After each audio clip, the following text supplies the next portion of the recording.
the initiative to us. Who brought the initiative to us, Margarita, and allowed us to be part of this wonderful initiative. Yes, thank you, and I hope we will have a wonderful time just sharing our experiences and contributing what we think will be best for education in Oceania, in our region. Thank you.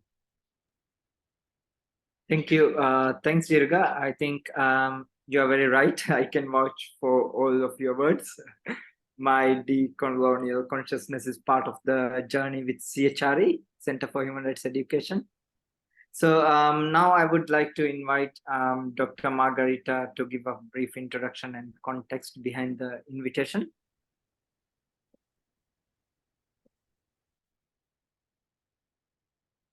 Margaret, I think you are on mute.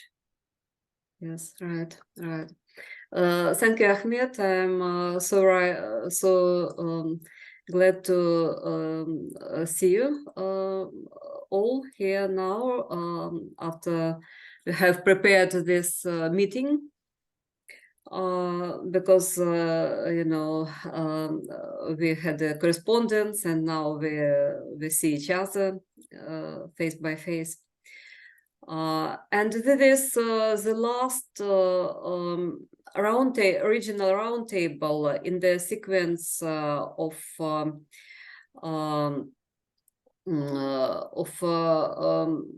the number of them which started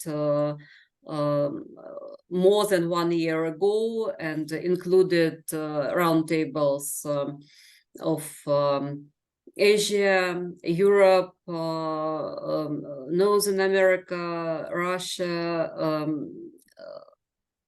Latin America, Africa, and everywhere to all these meetings, colleagues, educators, philosophers of educators, teachers discussed the same topics which we'll discuss today on the basis of the same draft declaration, which was developed by an international group of this global initiative, Human Education in the Third Millennium Initiative. I'll demonstrate my screen at the moment, and I'll show you again this website. Do you see? Can you see now? Website, yes? Yes. Yes. It's clear. It started some 4 years ago, and we had a number of conferences and seminars and roundtables, and this book published by Springer, Humanizing Education, the Third Millennium. And the purpose of this initiative is actually to help cooperation of scholars and philosophers of education and teachers in unifying our strengths in a struggle against dehumanizing processes in education and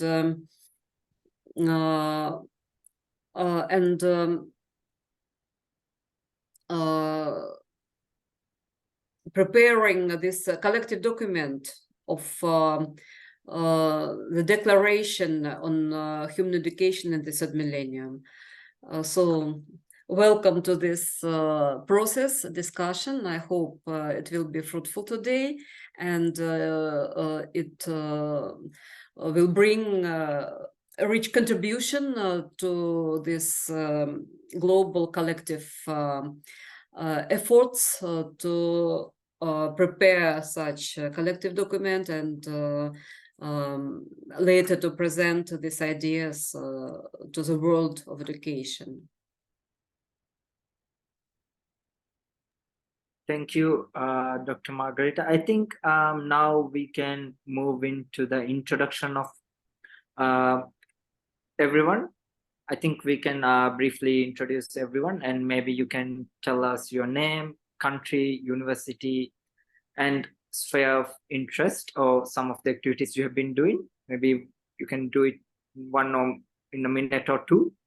So I have a list of participants which we can follow. I'm cautious of mispronouncing everyone's names. So I'll share the screen and share the list of participants, and maybe we can follow the order. Okay. Maybe we can follow from top to bottom. We can go from Helen. We can start with Helen, and then maybe we can go down. Hello, everyone. The one above me, Janine, I know she's going to be here in an hour. She had a clash, she said, because we're at the same university. So I'm located in Melbourne. I'm at Victoria University, but I also moonlight a little bit with Southern Cross University up in New South Wales and Queensland. And my background is one of environmental and sustainability education. So that's where I'm coming to, what does it mean to be human in a modern climate changing world, and what is education for in our current life. So my research area tends to be with children and young people on exploring how they interact and engage with their situations, particularly connections to nature and that sort of thing. And I'll stop there. Yeah, thank you. Hi, everyone. My name is Sarita Galvez. I'm originally from Chile, La Serena, north of Chile, the southern boundary of the Atacama Desert. That's where I'm from, but I'm actually living now in Lutruwita, Tasmania, on Palawa country. I work at the Early Years Lab of the University of Tasmania, which is actually connected with what you were saying, Helen, about we do work around research in early years about climate changing worlds and what it is. So really like that question of what it is to be humans in these particular worlds with multiple crises and ongoing ecological precarity is the questions like what do we need education for? How do we practice education today are really questions that are moving the kind of research and the work that we're doing in the Early Years Lab.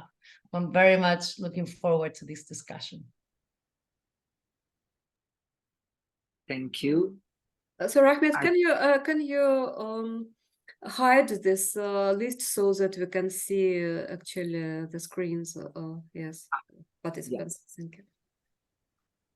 I think I can call Ruth. Maybe you can go next. Yes, I got messages, some messages. Ruth informed that she will join later. Some of our participants informed me. I managed to make it in the traffic. So. Right. That's good. So, warm greetings, everyone. My name is Ruth Tolmua, and my heritage is from Papua New Guinea and New Zealand, and I'm married to a Tongan man. So we spend our time between the Kingdom of Tonga in the Pacific and Aotearoa in New Zealand. I'm based at the University of Otago at the Wellington Medical School, and my area of interest is academic literacies, and so working at the Higher Education Development Center. And I also do some work for the University of the South Pacific, where I support regional projects in education and literacy development in the Pacific region. Thank you. Maybe I can call Dr. Faiza.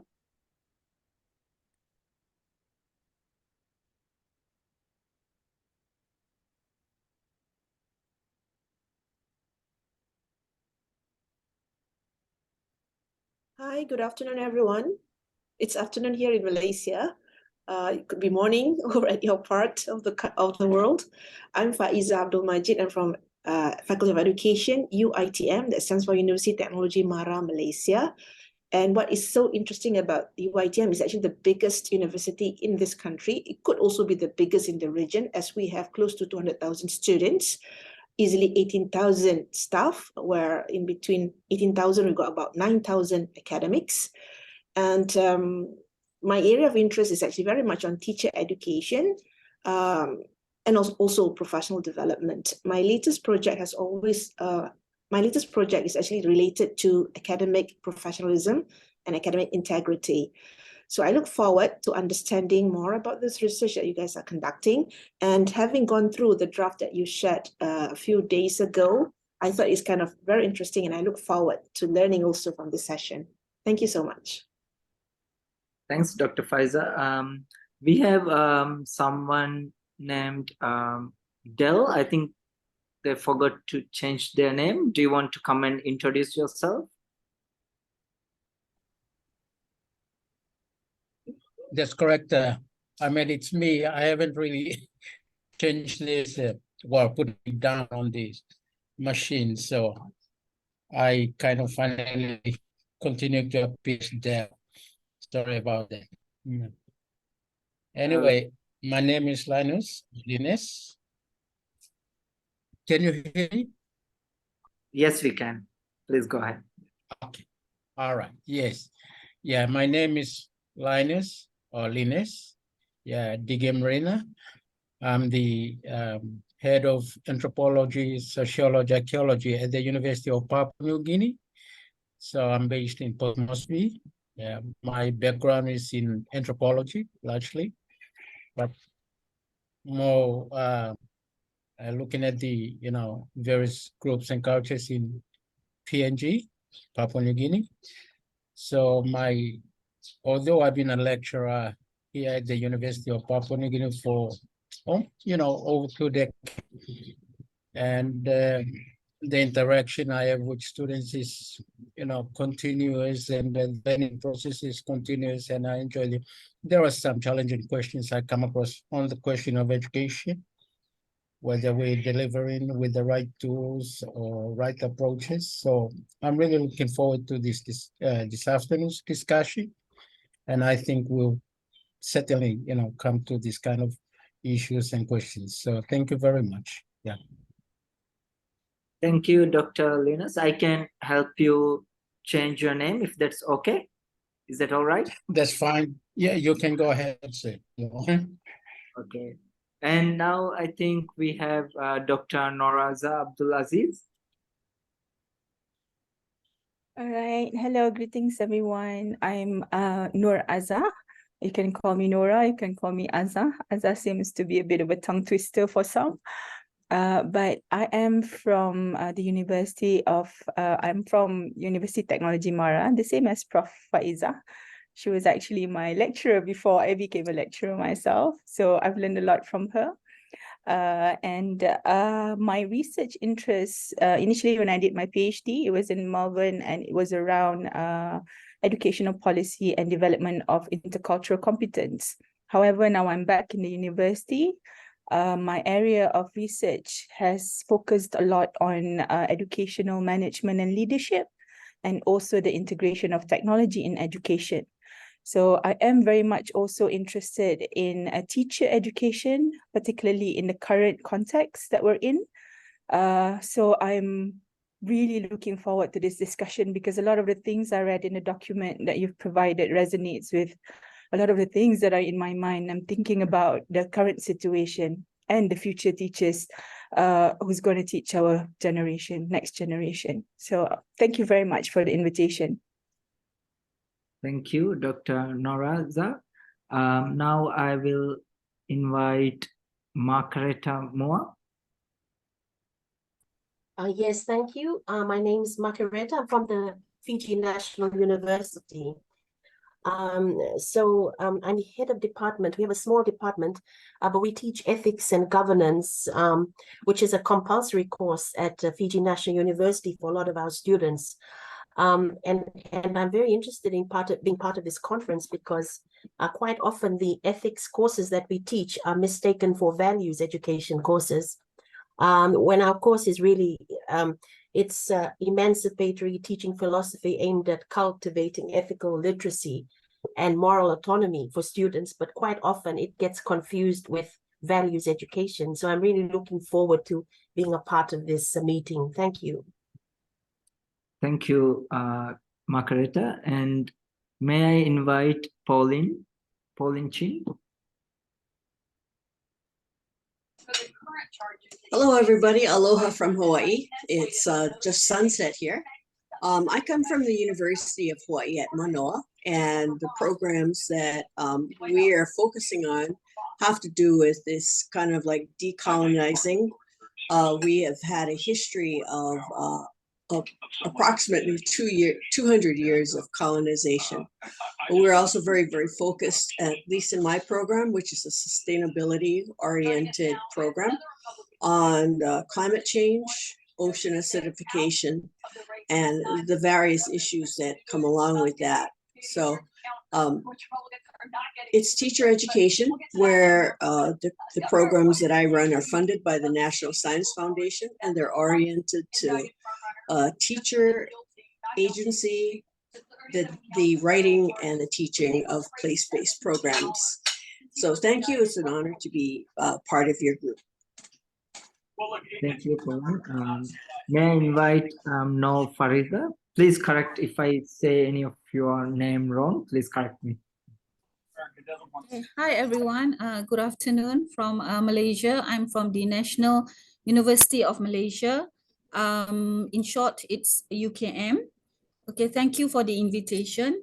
I'm currently the chair for Center for Research in Language and Linguistics, the Faculty of Social Sciences and Humanities, UKM. And my background is actually applied linguistics in English. As the chair of the center, I deal a lot with my staff, the lecturers, and I'm very much involved with research with the postgraduate students. Yeah, I currently teach research methodology for postgraduate students.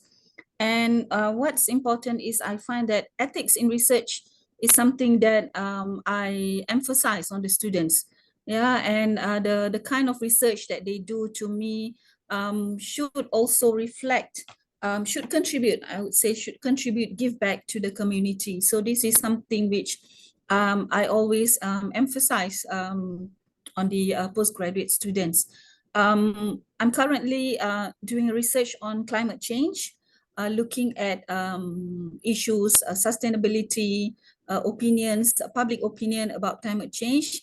And the most recent research that I'm doing now is the use of ChatGPT. And I think in fact, I just finished my lecture just now, guiding students on how to use ChatGPT in an ethical manner. And they're very interested. And I think it, with regards to this roundtable discussion, technology, particularly so, is it's the right time for us to discuss human education in the third millennium. Thank you again for inviting me. Thanks. Thank you, Dr. No. Now may I invite Raihana, also from UKM. Assalamualaikum and a very good afternoon to everybody. Good morning, good night, wherever you are. Thank you so much for this opportunity. Let me just say briefly about myself. I'm a faculty member at the Faculty of Social Sciences and Humanities with over 28 years of experience in the field of literary studies, where I teach, I supervise undergraduate students, graduate and postgraduate students, as well as conduct my own research in the field of interculturality as represented in a culturally diverse narrative and in popular culture. Some of the courses I teach include language and intercultural communication, comparative literature, Malaysian literature and English, to name some. I'm very interested in the way stories can create a space for our learners to engage with interculturality and develop cultural literacy as well as emotional literacy through a vicarious experience of reading stories. I'm very passionate also about empowering learners who I work with, because I was myself a very slow learner who struggled with learning early in life. And I had seminal role models at college, especially, who kind of brought me out of my own shell and made me realize my own true potential as a human being. I love the draft that I'm reading, the idea that we're looking at our learners as human beings, and also we are looking at ourselves as educators and looking at our communal agency to empower our learners. So I really, truly love the statements that I'm reading so far in the draft, and so blessed to be part of this team. So thank you so much for the invitation. Thank you, Dr. Raihana. So before proceeding further, may I ask if there's anyone who has not got the chance to introduce themselves? Thank you. I think we have gone through everyone's introduction. So now I will play a video from Scott Webster. He couldn't attend the meeting, but he was very kind enough to record a video, a speech for all of us. So I'll share my screen and let's see if I can work with this. Do you see my screen?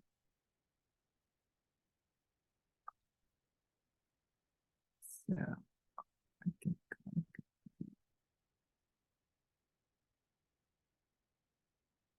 Play the video.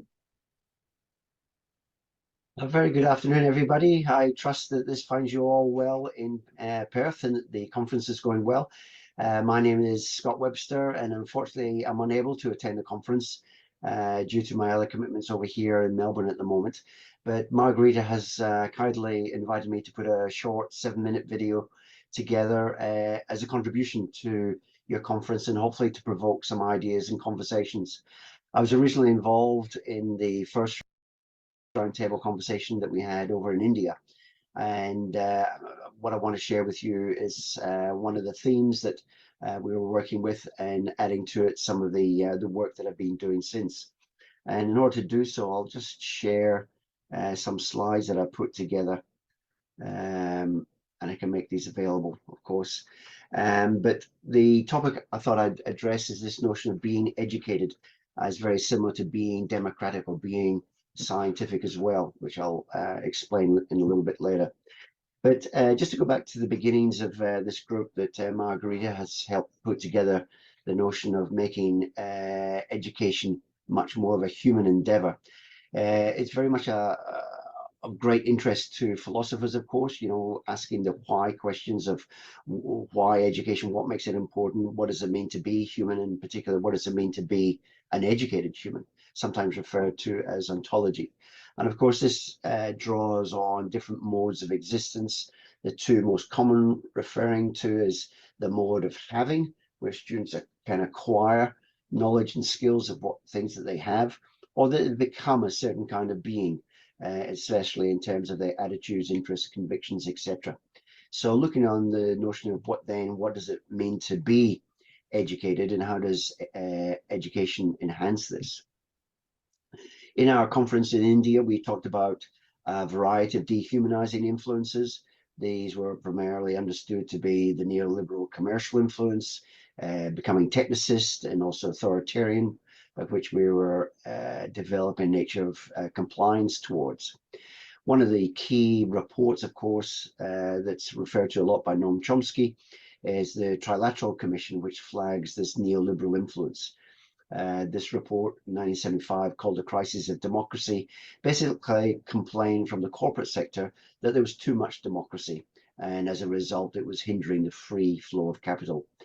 And so they were very much against value-oriented intellectuals who would be involved in social unrest, and instead they were promoting the notion of compliant, technicist and policy-oriented intellectuals, where people don't ask the questions of why, but simply how. How do we implement this? So democracy has been flagged, of course, by a great many theorists, philosophers, social critics, etc., in recent decades, of how it's on the decline. These are just a small sampling, of course, but one of the themes coming through all this is this notion of post-democracy. And contributors to this are people like Colin Crouch, Chantal Mouffe, and Rancière, and they refer to that our societies continue to have all the various agencies that give the impression that there's still democracy alive and well. But of course, as Crouch and the others go on to explain that these groups have been basically taken over by the corporate agenda. They've been sold out, such as the big major political parties as well. And no longer do we have a focus on what the needs of the people might be, but rather driving the agenda of global corporations. So all this has been made possible, of course, because people generally are adopting a very conformist kind of nature. They conform to experts, authorities, and public opinion, which Chantal Mouffe refers to as consensus. And of course, this has a long history of what people are like as their default in our societies. Stanley Milgram's experiment, where we defer to the scientist who's dressed in a white coat. We allow such men in science gear to have authority over us, even when inflicting pain on others. And of course, the Ash experiment, where we comply with the majority and not game enough to push against the masses. And of course, this nature of compliance has been flagged recently, especially here in Melbourne, where I live. During the COVID pandemic, we were one of the most locked down cities in the world. One of the academics over here at Monash University wrote this article in the Theory and Practice of Legislation, flagging that democracy and its practices have gone from the city here and to be replaced with autocracy. And this was achieved basically through the role of experts who were carefully selected to be speaking of the one single narrative. And it was very disturbing of how autocracy seemed to dominate our life over here. So when we address what it is to engage in education for democracy, for becoming more human in the third millennium, this is one area that I would argue could do with a great deal more attention. And that is, what does it mean to be a democracy? And as Dewey has flagged for us in his famous book, Democracy in Education, that a democracy is far more than a form of government. It's primarily how we live, how we get on with each other. And the notion of being then refers to how we conduct ourselves, what's our attitudes, what's our habits, and of course, how we think, what we think, and are we thinking critically. Dewey referred to science as offering perhaps an ideal for democracy, in the sense that scientific knowledge advances when it's treated like hypotheses, which then must be challenged by the null hypotheses in an attempt to falsify them. And so we see a relationship between the hypothesis and the null hypothesis as one of agonism. But this is a good thing. It's good to have dissent. It's good to have arguments. It's good to have differences. And this is something that we don't see enough, but rather we see a compliance to the expert view rather than an active kind of environment where ideas are constantly challenged. So Chantal Mouffe has come up with this notion of agonism, where she was saying if we're going to be democratic, then we should be agonistic. We should look at individual dissenting views in order to give the materials required for thinking and reflecting and challenging ideas. So agonistic education should not be seen as something that's radical. Just a couple of quotes here from the outgoing Vice Chancellor of Oxford University, who said it's unfortunate that students believe in the right not to be offended. And of course, this he was referring to was the cancel culture that we see a great deal. And the silencing of so many views, the censorship that's taking place on a whole lot of platforms. The new professor, the Vice Chancellor of Oxford, and the second quote says that, you know, it's necessary if you're going to grapple with different opinions and different views, that you're not necessarily going to be comfortable with those. But how are we as in our way of being as being comfortable with all of that? So my last slide here, being educated may be understood as being democratic, being scientific, and being agonistic, where dissenting, accepting dissension is normal, and confronting with ideas. and having a null hypothesis is seen as something that's very valuable, but it's essentially agonistic, and therefore we must be agonistic people, not antagonistic, but rather agonistic, because thinking itself is understood to be dialectic. I think I've gone a little bit over my 7 minutes at the moment, so I'll stop there, and I wish you all the very best for the rest of the conference, and I really look forward to hearing how it's gone. Thank you. Take care.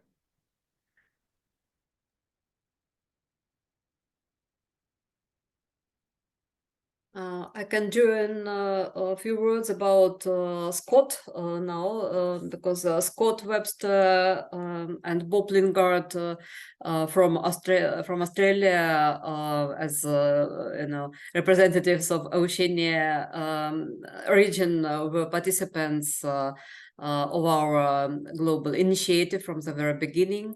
And Scott is an author of a number of books, and he is former associate professor at Deakin University. At the moment, he's an independent researcher, and as he wrote to me to present him, to introduce him, he is between jobs. Yeah, thank you. Thanks, Margarita. I think now we can move on to discussions. I cannot wait to hear everyone's thoughts, so I will not be between this and that. So I'll invite Dr. Jirga to conduct and facilitate the discussion and carry on. Thank you. Thank you so much, Ahmed. It's really great to hear from all of you to at least briefly through this medium, just to get to know you. I've seen so many interesting similarities in what we do in this region. And I think for our discussion, we have a starting point that is a declaration which has been put forward, and I hope all of you have had the chance to read the declaration. I think it contains concerns about education, what we are facing in education, the crisis, the militarization, and also the instrumentalization of education. We also see certain ideas that are put forward to humanize education, to kind of design and think about education in a more critical way. And there's also some idea that is opening the floor for further input from all of us, depending on where we live and what we think education should be. So I thought we will be discussing on the 3 questions that we distribute to you. As much as time allows us, we will try to engage with all of those pointers. But if you have a kind of idea that encompasses all of the 3 pointers together, I would rather put them all on the floor and then try to give us time to reflect on the concerns of education. For instance, one of the first, the declaration talks about some of the concerns in education. From the Oceania region, what are the things that you consider to be challenges for education or for miseducation? And also, what do we consider education should be, or what should be the purpose of education? What would be the right way of teaching? And also, what can we do to work together or to contribute in terms of changing the way education should be handled? So this will be like kind of brainstorming and contributing ideas on the basis of the declaration. And I want to invite you to share from your point of view, from where you are, based on your experiences. What are the worries? What are the concerns? What are the tremendous challenges that we face as educators? And how do you think we can address them? So if you can start, I don't know if there is a function for putting up our hands on the screen, or if you want to go by putting up, give us a sign so that I can tell who to speak before who.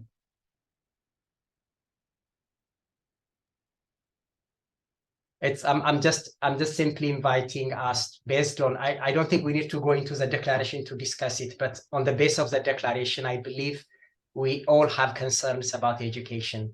When I started my PhD, I was thinking of, as an African, everyone tells us that, the problem of Africa will be solved if you have more schools, if you have more education. So everybody talks about, more education, more school, and so on. And if you have pens and pencils, it's because you are not educated that you have so many problems. But when I start to think about it, we have more schools today than before. We have more universities today than before. We have so many educated people in Africa today than ever before. But our problems in terms of the environment, in terms of politics, in terms of violence, in terms of deprivation and so on, is much more entrenched, much more bigger today than before. So why is our problem rising with the expansion of education? What is wrong with education? That was my concern, really, and it's a question that has never been answered fully. So I hope you also have your own challenges when you think about the climates, catastrophic scenarios that we are facing, especially in the region in Oceania.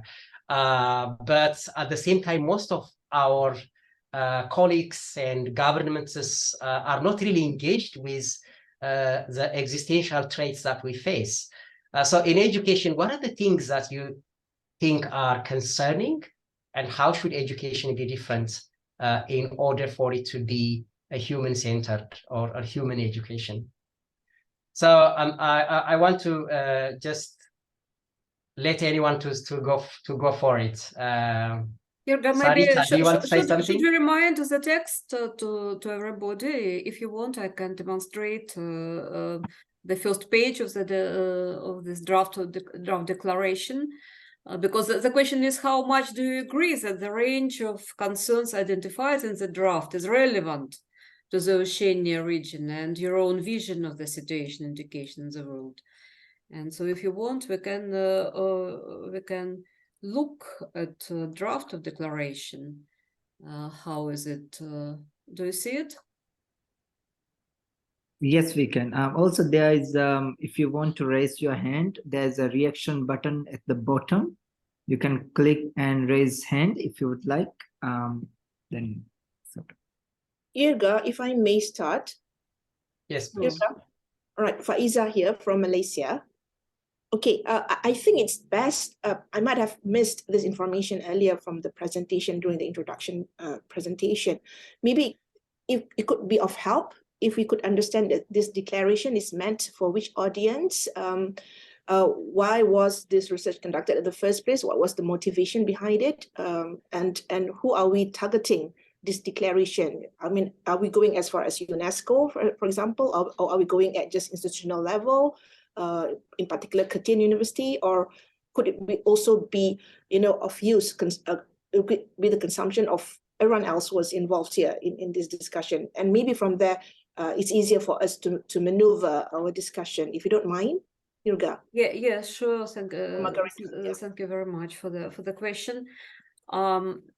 The main audience actually is the whole sphere of educational policy, and we hope to make an influence somehow to impact this sphere of educational policy by the strength of ideas and solidarity, professional solidarity. Of these ideas, and we believe that we develop this text as a result of this international discussion, and then we plan to present it to UNESCO and also to distribute, to disseminate, publish this text, certainly publish this text, and then disseminate it amongst national and international educational structures and organizations. including ministers of education, national ministers of education, and so on. So that was original idea, or not original, but slowly developed, and certainly. No, I will be grateful for all more ideas regarding the possible course of the development of this initiative. Yeah. Thank you, Margarita. And also my understanding is that there's this initiative which Margarita mentioned. And the idea behind is to contribute what education should look like in our time, and especially in the future, considering the things that we face. So my understanding is that as people involved in education, it is a tremendously important opportunity to contribute a voice about what education should be from our point of view. So the hope is that this declaration, once it's improved, will be used as some kind of document that reflects what educators from different universities in the world think about the challenges we face in education and how it should be different in the future. And I hope that will be a great thing, because unfortunately, although there are so many issues that we face, we don't have the chance to really come together, work together, and advance those ideas together by exchanging our experiences. And the second hope, which I myself am hoping as individually, is hopefully in this region in Oceania, based on the similarities of research areas and interest that we have, I hope we will continue to engage on what we hope or what we believe education should be, especially considering some of the massive crises that we face in terms of climate emergency, in terms of other emerging or global crises that we face. What is the best way to teach, and how can we create a mechanism by which we can exchange ideas and insights and also work together. So that is a hope. In addition to work discussing on the declaration, I hope the people here will continue to engage once in a while regularly on what we can do together in the future. So it's just a way of contributing an idea for whoever there is might be interested to consume it, but also to really advance critical insights into the future of education. Thank you, Jurga. So if I may start the ball rolling, if you don't mind. Please, yes. I've actually enjoyed reading the 7-page long draft, and most of them I agree, and these are the things that we also discuss at our institution level, even at our faculty level, even at our classroom level when we meet our students, at the idea of what is education to begin with, the very reason why we need education, and the fact that education itself is human being, is about being human. But my concern is, possibly, since you said it's actually open for the public consumption, we need to be careful about putting our ideas, especially at the preamble. For example, like number 1, I note the word, the failure of education to respond. That is the very beginning of us introducing our idea to the public, and we are giving them a negative connotation. It's kind of strong. It's like a bomb dropped onto our head. So I think we have to be careful with the word of failure, because we are targeting audience from across the globe. So they might disagree immediately before reading the whole 7-page long. But when you already started, by virtue of starting your statement with the word like the failure. So I suppose there could be some subtleness in our presentation of our concern by not inviting immediately a negative connotation like that, which you could immediately drive people away from being excited about what's next in the succeeding pages. And also the use of other words, for example, like the word deprive and failure. I've seen the word failure at the beginning of a statement easily 2 or 3 times. So possibly the choice of words to suggest. I do agree with the general ideas that you have in preamble, but how you present it, because at the end of the day, these are public. These could be mothers, they could be parents, it could be the students themselves, it could be educators, it could also be someone who is in the ministry. You did say that you wanted to attract the attention, right? So they don't want to start by saying that, no, I disagree with you immediately because they saw the word failure. And I think basically this is interesting. This is a way forward. However, we need to also remind ourselves, I'm also reminding myself, the idea that we have here is not really new. It's not really novel, because we've got people like Pablo Freire in the 1970s also talking about liberating the minds of the people in Brazil. And that was also about anti-colonization, decolonizing education to liberate the minds of the people under the pressure of colonization, where they were dictated on what they need to know and what they need to only know in order to survive. And this, in the separate and rule kind of game under the colonization as well. So I think when we put forward this idea, let's not forget what has happened easily 3 or 4 decades ago. And this idea is about nurturing further in the 3rd millennium, where we talk about technology. So I think enriching what is already in the book is what is already in the past, from the past we have learned, and way forward, especially with AI, with the integration of machine learning and robotics and analytics. And I did see a sentence somewhere, you said that it should be alongside the machine. How is it that we are not the one dictated by the machine, but we are the one who created the machine, and we need to be the one with the wisdom and that humanistic values come from us. So I think that is the point to go forward from, not to go back in the sense that we're still talking about democracy and liberation, because those have always been what we've been discussing the last few decades. So that would be something which I like to start to begin the ball rolling with, and I open to the floor. Thank you so much. That's for the start. Thank you. Thank you so much. Can anyone add or say something on that?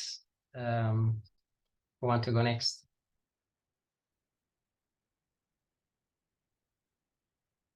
Yes, please, Helen.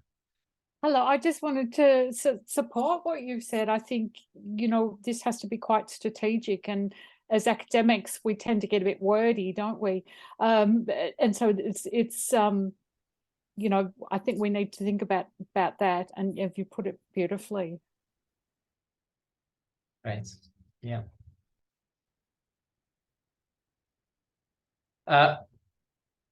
Yeah. Yes, Noor. You are muted, I think. Fariza, you're muted. Okay, thank you, Dr. Rai. Okay, I fully support what Prof. Faiza said just now. Yes, we are talking about human education, you know, giving the opportunity for students, for learners to develop. It's not something new. It has been happening, you know, for centuries. And to me, using the word crisis, yes, you did put crisis in humanities. All around the world, education, it's in different parts of the world. Say, for example, yeah, in Malaysia, I think where education is concerned, there's always the influence from the top, yeah, and that puts it in crisis. But I think what we're doing is we are trying to manage things around the crisis in the best possible way. And one of it is, okay, technology. Okay, technology to me in this new millennium, it's I can't remember here something. I think something about technology here. Can't remember, but to me, how do we? I use a lot of technology in my teaching, so it's about human and technology working together. It's embracing technology in a positive way. We cannot deny that technology will change. Yeah, like ChatGPT, I told my students, the use of ChatGPT is not for you to just copy and paste everything. And they found out by themselves that the reference, for example, given by ChatGPT is actually fake. They said they couldn't find the reference. So, you know, one of the ways of making students realize how they can work with technology, especially in this new millennium. We can't run away from technology, is to make them explore rather than hindering them from using technology. Because in the research group that I'm doing, I have a colleague who is totally against ChatGPT. Yeah, he said, no, ChatGPT is bad. So I said to him, look, we have to embrace it in a proper way, in an ethical manner. Yes, there is crisis, but we cannot see crisis as something negative. There's also positive things about this crisis. So that's my opinion. Thank you. Thank you so much.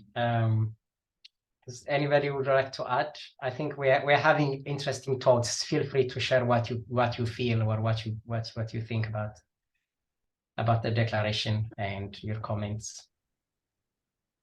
I would like to say something about what, I mean, when you were talking before, Yiga, about these very important philosophical questions and the times we're living, like Freire, he wrote, and so there are times, specific geopolitical locations for particular ideas and specific times. So I recently learned that, for instance, Paulo Freire, when he wrote The Pedagogy of the Oppressed, he was in the exile in Chile, where there was particular times with the socialist uprising, you know, in a particular kind of world. People was wondering and how to create more just worlds in those specific times.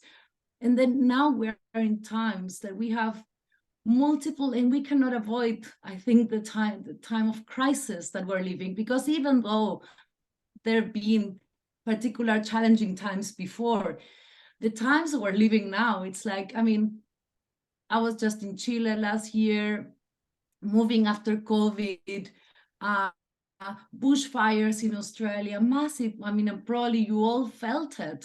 Maybe the smoke of the bushfires in Australia came to your places, and we all listening what's going on in the island. So there is a sense of unsettlement, of ongoing crisis situation, and the question of what education can do this time, in these particular times, is for me quite vital, and without really an answer. But one of the things that it excites me about being with other thinkers from Oceania is really that our places are in flux. So there is movement already. There are currents that are moving. So currents that were hotter that are coming down and down. For instance, in Tasmania, 95% of the kelp forest, the marine forest, disappeared in the last 30 years. 95%. And we know that those kelp marine forests are important nurseries for so many other beings that bring life here.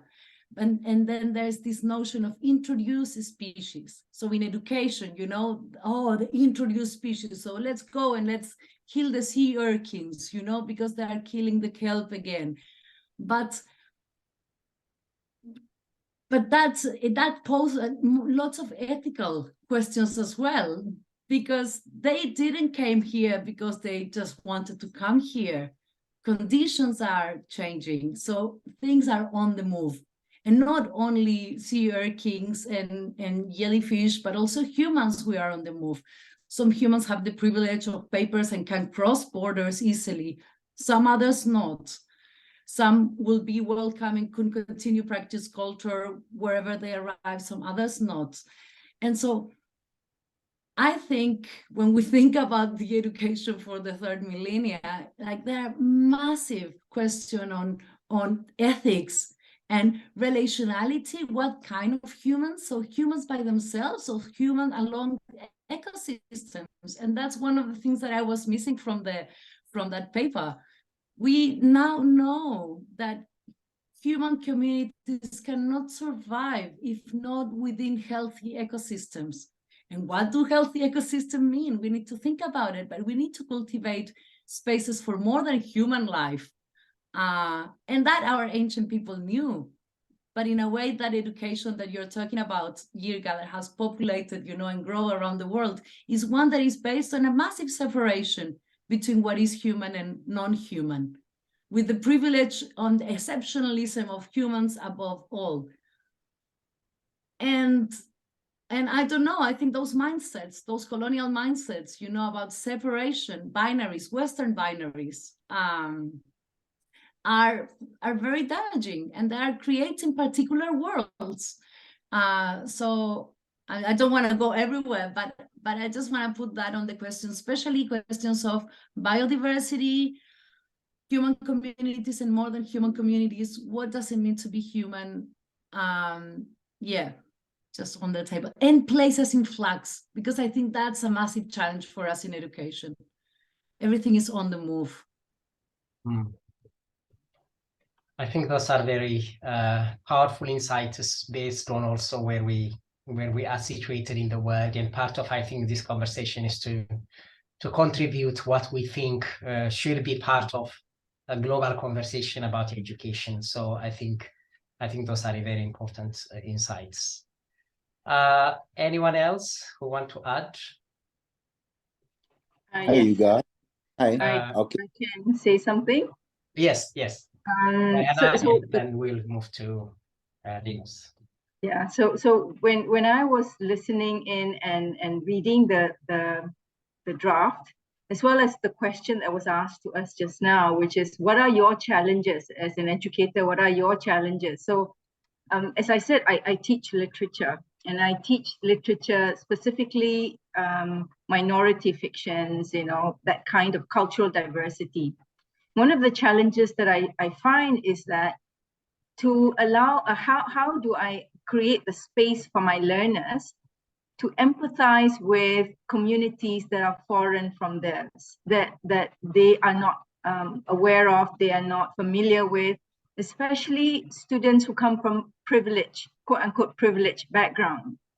How do you create that kind of a space that allows them to engage with the stories and the characters and empathize themselves, rather than you micromanage and tell them this is how it is, this is, because the part of education is for them to discover on their own, right?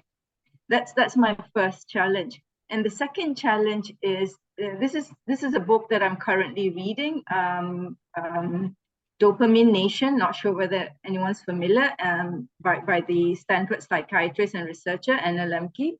And one of the things that she's saying in that book, which kind of hits home for me, is that we are now faced not with scarcity of resources, but rather abundance of resources.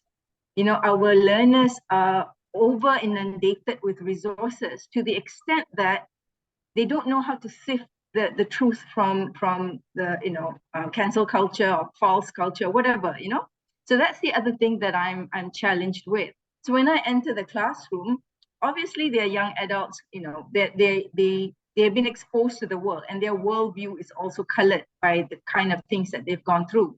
So there's a lot of challenges that you're going through, and you're trying to create the space in the course of 14 weeks in a semester for us here. And there is a lot of issues that they are dealing with themselves. And all you're trying to do is get through the syllabus, perhaps, or get the learning outcome done, or making sure that the objective of the course is met. It's a lot of things to deal with, and it's nice to have a group of educators here to kind of complain to, because this is the reality of it. So those are the challenges. I don't have any answers, but I love the fact that as I end towards the end of my career, I get to actually speak to a community of practitioners like this and say, listen, I'm so grateful that you all are also going through this, and it kind of reinforces my own mindset that something needs to be done, but I have no idea what, so I feel like even if it's just the first draft or first version of whatever it is, the statements that we're trying to put through, I think it's crucial that we put something out there. But I agree with Prof. Aiza that it depends on the audience, because as I was reading it as an educator, but I was also putting on my hat as a mom of a teenage daughter. And I'm thinking, is this something I want to hear, that education is failing us? If it is, why am I thinking of sending my daughter to college? And like, what's the point? And you know what I mean? So yeah, those are my concerns. I don't have any answers, unfortunately. Yeah. I think, yeah, someone was trying to speak. Those are very important points. I think we'll come back to those powerful questions about where do we locate ourselves when we talk about education? Do we think through the mindset of the managers, the powerful people, or do we think through the mindset of our students? Do you think through the mindset of people who are vulnerable, who are desperate, who are disposable? Or do we think through the mindset of managers and experts who have money, who have power? You know, at the end of the day, to talk about education is to take a position, to know for whom we stand, for whom we teach, for whom we research. And from that point of view, the idea is from a human-centered point of view, from the position where humanity is facing a crisis today, what should our approach to education would look like? So those are important insights and pointers. Someone was trying to speak earlier. Was it Linus or? It was Macaretta. Oh, was it? Okay, was it you? Okay, sorry. Yes. So I've taken a look at your declaration and I've tried to answer it, you know, question 1, question 2. So with question 1, I agree with much of what's written, but particularly, I really agree with points number 4, 5, and 6. Points number 4, crisis in humanities in education, particularly in universities, resulting in an undue focus on science, technology, engineering, and all of that. 5, this whole thing about the influence of economic imperialism that results in positioning of education and all of that, and you know, it does not allow learners to prepare to be active community builders. And number 6, imbued with neoliberal ideologies which reduce teachers and students to primarily produce and consume.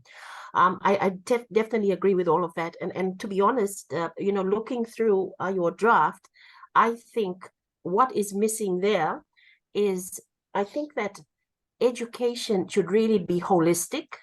I really think, and you know, in a country like Fiji, the Pacific, the Oceania region, because you know, we're very small countries, and because you know, students are there to attend university for a job. It's all market driven. It's all about having jobs and all. And I think education should be holistic in the sense that it should prepare students for the many roles that they play in life. You know, they're not just workers. It's not just training students up to be workers. You know, they're workers, but they're also fathers, mothers, voters, believers, customers, patients, whatnot. And I do think this is where education really needs to be. It really needs to have that holistic thing. And I do think that particularly in Oceania, Fiji, for example, they've just started at primary school to introduce civic education.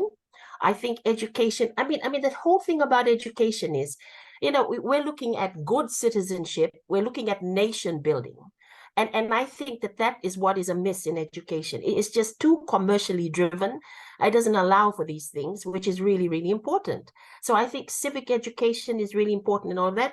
I also agree that number 8 and 9 are major concern in education, 8 being the rise of populism, which drives the masses into conspiracy theories, xenophobia, hostile sentiments. Number 9, education systems are not sufficiently preparing people to question the world, but to function to produce managed subjects.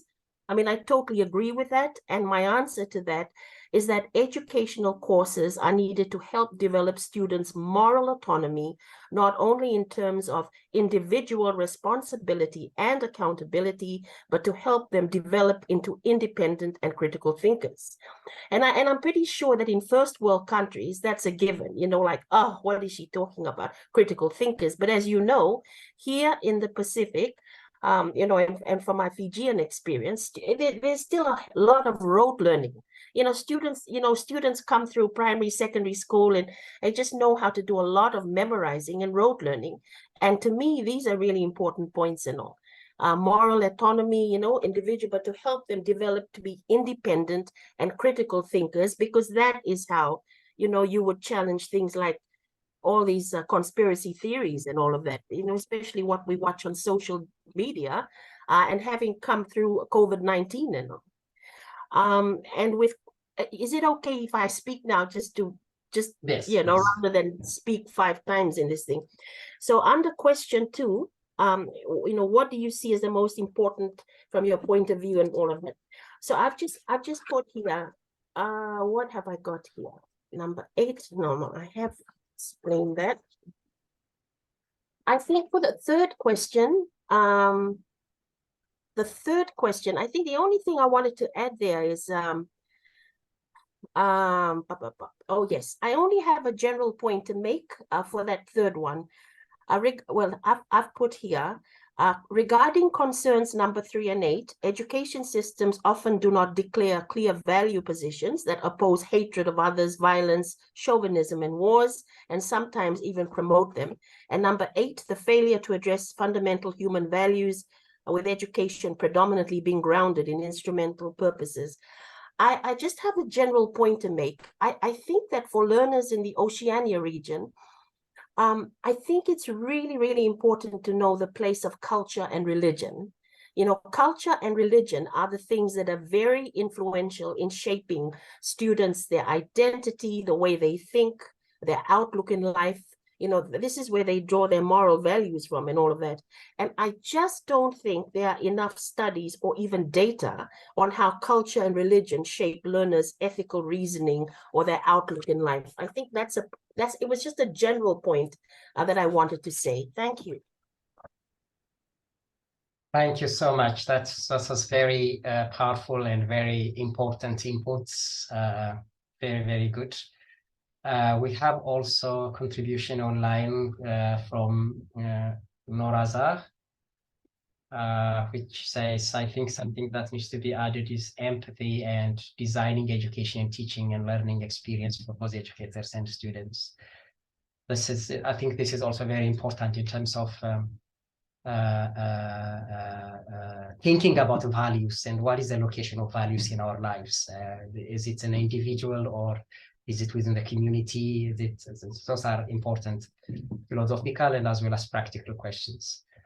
Can I invite others to also add more points reflecting on what should be added and what should be there in the declaration? Ruth, yes. Well, thank you for the opportunity just to share from my lived experience. So the work that I've done over the last 10 years has been in educational development and in literacy programs in the Pacific region. A lot of that work with the University of the South Pacific. And as we do educational development in the region, we focus primarily on compulsory education sector. So we're talking, primary and secondary. And in answer to the question, what are the concerns, what are the challenges for education in the Pacific region? As I have seen it on the ground, these are largely pragmatic problems. They're problems related to limited resources, teacher capacity and training, language and culture maintenance, etc. The need for better home-school connections that disconnect between the world of education and the world of the home, or the real world. That there's very much a sense of disconnect in for a lot of our communities. But I think if I were to boil it down, the 3 things that keep coming up in our discourse around educational development in the Pacific are access, quality, and relevance. And so, a lot of those practical aspects related to access and quality, but I think where our concerns overlap the most with this document are in relation to relevance. And it's quite encouraging to see in the document the assertion of the importance of education being relevant people. And so I think if I were to say three things that I would like to see more of, I'd like to see as we reshape and rethink education in the Pacific Oceania region. I think what I'm hearing my colleagues and my people on the ground in the villages, all kinds of people saying, is that we want more culturally democratic classrooms. More cultural democracy is very important for us. We want to see the valuing and the inclusion of our Indigenous knowledge systems, our cultural values, our languages. We want to see them valued. We want to see them included legitimately into education systems, into curriculum, into teaching, into textbooks, into resources, all aspects. So this is a challenge for us, and what I'm excited by is a lot of the work that I see happening at the moment. We have projects in a number of Pacific countries where they are reworking curriculum. And there is almost like a groundswell now, a critical mass of highly educated Pacific peoples on the ground now able to drive curriculum development. And that's exciting for me because in the past it's always been, let's helicopter in some specialists from overseas to design our curriculum for us. So it's not perhaps been surprising that the issue of relevance has cropped up again and again and again. So I'm enthusiastic and I'm cautiously optimistic about the ability now of our own people to develop our own curriculums, which are full of the things that we value, that give legitimate place to our Indigenous knowledge systems, that are dedicated to cultural maintenance, linguistic maintenance, all of these kinds of things. So culturally democratic education is a thing which I believe that we need at all levels in the Pacific. The second is and I agree very much with the statements in the document around the importance of the values and citizenship and just those core human personality is the word that's used often in there. I use the word character. The development of good, positive, and valued attributes. In most of our Pacific cultures, we have words for a child who has been raised nicely. We know what good character is when we see it. What we're bemoaning now is that our education systems are not providing opportunity to support the work of the home in developing good character in our children. And so we're bemoaning the fact, and then in this vacuum, Western media is coming in, a lot of other ideas and value systems and filling up the heads of our children. So we have this tension now. Not only do we have a vacuum because our curriculums and everything are largely foreign based, but we also have competing value systems in the face and highly accessible to our children.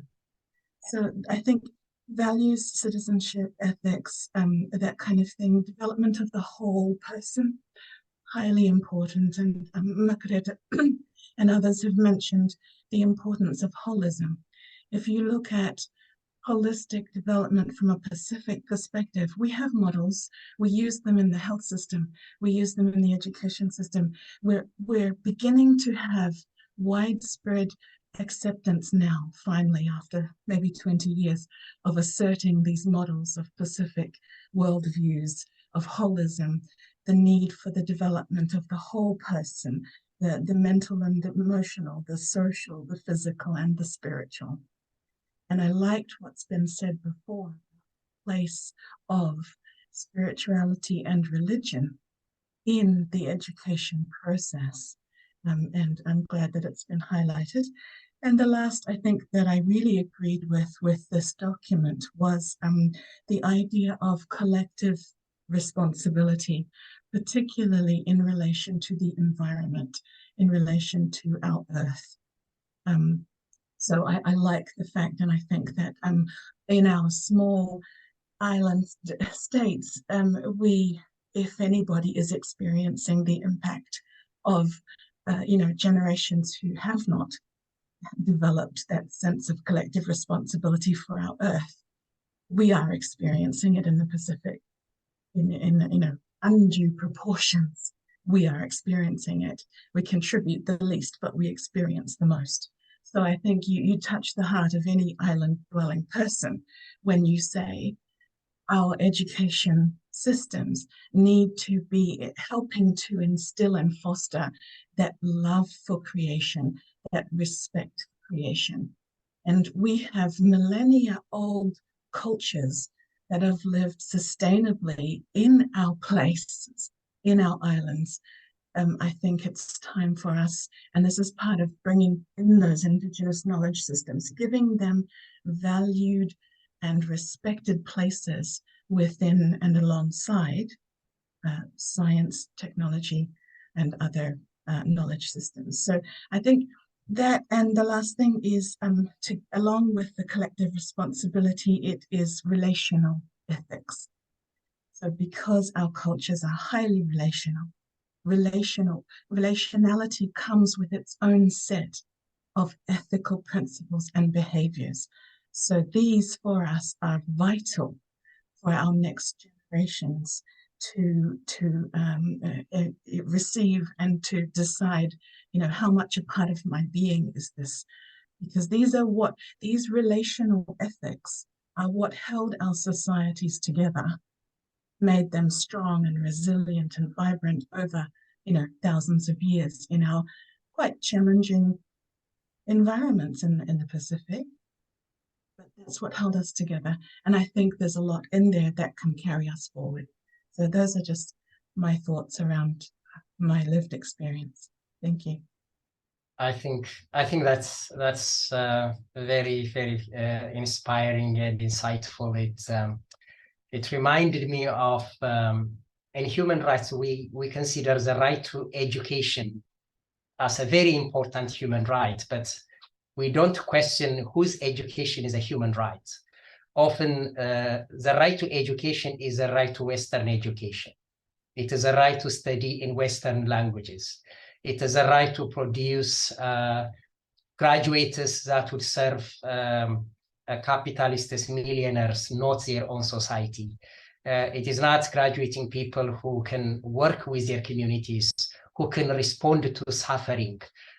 This is producing rather graduates who will be worried about, what experts do. So this whole idea of embedding education in values, being concerned about the destruction of indigenous knowledges and languages, and how do we bring these wisdoms that has sustained the earth for thousands, for millennia, to really continue into the future through education, because education for me has committed significant crimes by excluding indigenous knowledge from the curriculum, by making indigenous wisdoms and languages as primitive. There are still people who are in the education space who contribute for that form of epistemicide or linguicide or ecocide. And responding to that, I think is very, very powerful and important. And thank you for that input, Ruth. Helen, you want to say something, I think? Okay. No, I was just applauding. It sounds wonderful. I suppose maybe just very quickly, I've just been recently involved in a grassroots research strategy for the New South Wales State Council of Deans of Education. And it's really interesting. Some of these things that you're all talking about were talked about by deans of education, by students, by teachers, so some of the quotes it's just resonating with me. Some of the students said things like, is what we are learning relevant to our lives? Is school preparing students for life? As the world develops, so should schools. And, adult quotes. Why, for example, is maths and English prioritized over everything in schools, including a planet in peril? That it's a battlefield of ideas. Why are some things still on top of the agenda? So very much that idea of culturally sensitive, relational, ethical sorts of approaches were the things that the stakeholders were all really saying, this is what education should be for. And it's just lovely to hear these common themes. So thank you all. Thank you. Thank you, Helen. Anyone else who would like to add more? We're getting a lot of insights about, from the Oceania point of view, I can see the recurring theme of indigenous perspectives, of the climate, holistic education, so many powerful questions and inputs really coming forward. Would you like, is anyone who want to add what your input to this declaration and to these ideas?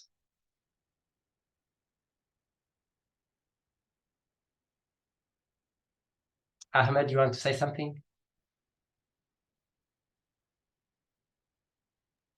Hi, Irga. Thanks. There's nothing much, but I think all of these contributions really also reflect my personal experience. So maybe I'll just share a bit of it. I'm originally from Maldives, and I think education to us meant it was an individualization process where we were separated from earth, from nature, where a lot of materialistic conditions were imposed on us. So through once we do 10 years of schooling, I think a lot of, including myself, it's just a personal reflection. I think we got attached to what's considered Western education, but not any forms of indigenous knowledge. So I think all of these contributions are very real, and it really speaks to and I'm surprised how there are commonalities in these experiences, although there's a lot of uniqueness. So I think it's great. It's really a great initiative. Thank you. Okay, thank you. Can I add something to what I've already said earlier, Irga? Oh, yes, please. Okay. All right, thank you. I've enjoyed listening to everybody so far. I think we've really made it a beautiful, a much more beautiful draft of declaration, with the inclusion of such sensitivity to the relevant aspect.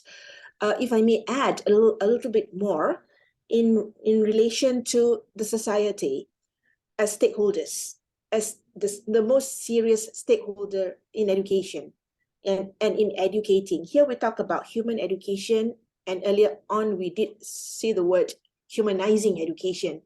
To my mind, there are two different things.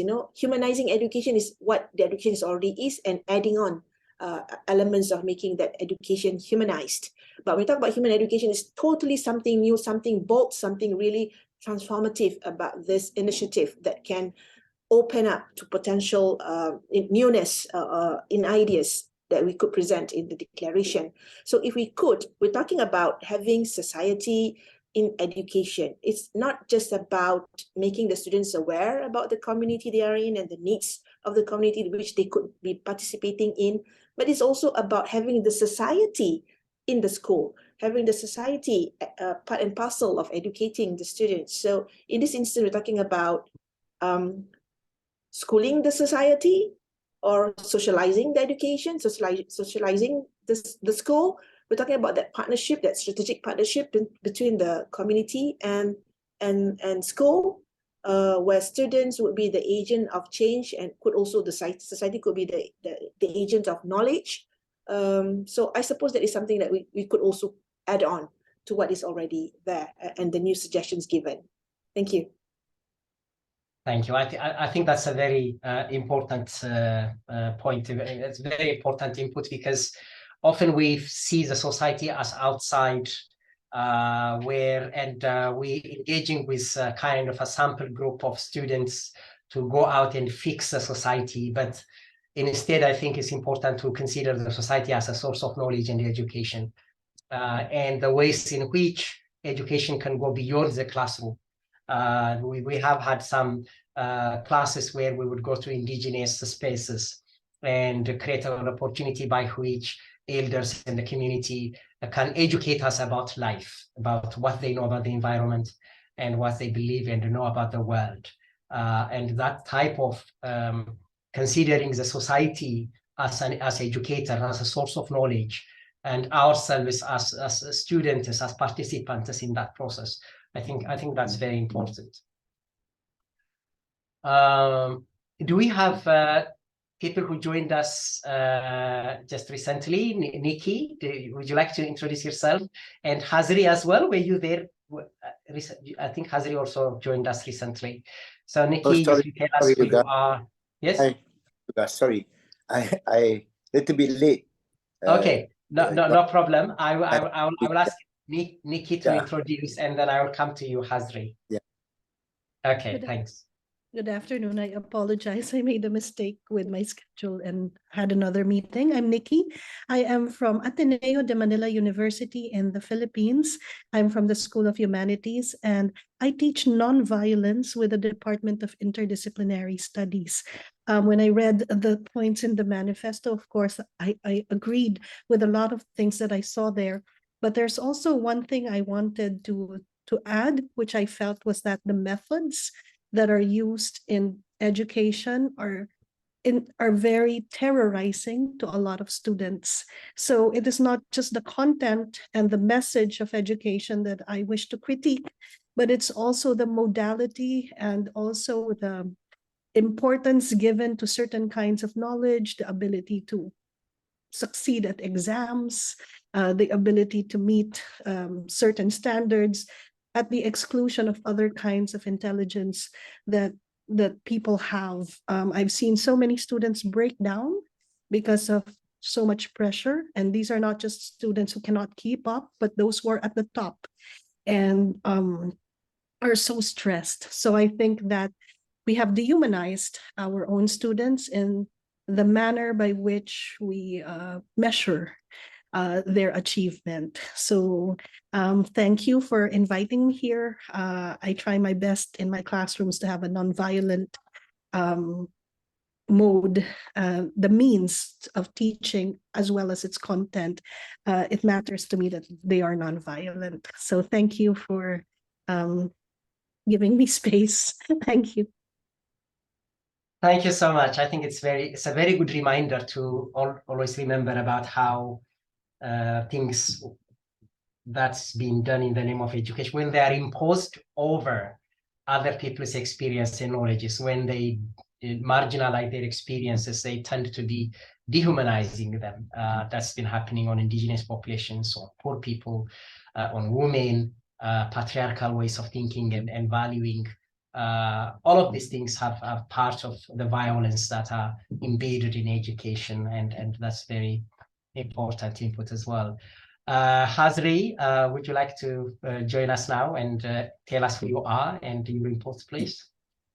Yes, thanks, Yuga and all colleagues. So I apologize for quite delayed joining this meeting. I rushing from the other meeting just now, but it's interesting discussion and it's very fruitful ideas and insightful information we able to gain from the discussion. And so not much to add, but when I look through the declaration draft, so it's just a matter of how you position the draft in the very specific context base that really addressing the issues and challenges in relation to education at the Ocean region. Beside the draft is already highlighted various issues and challenges in our effort to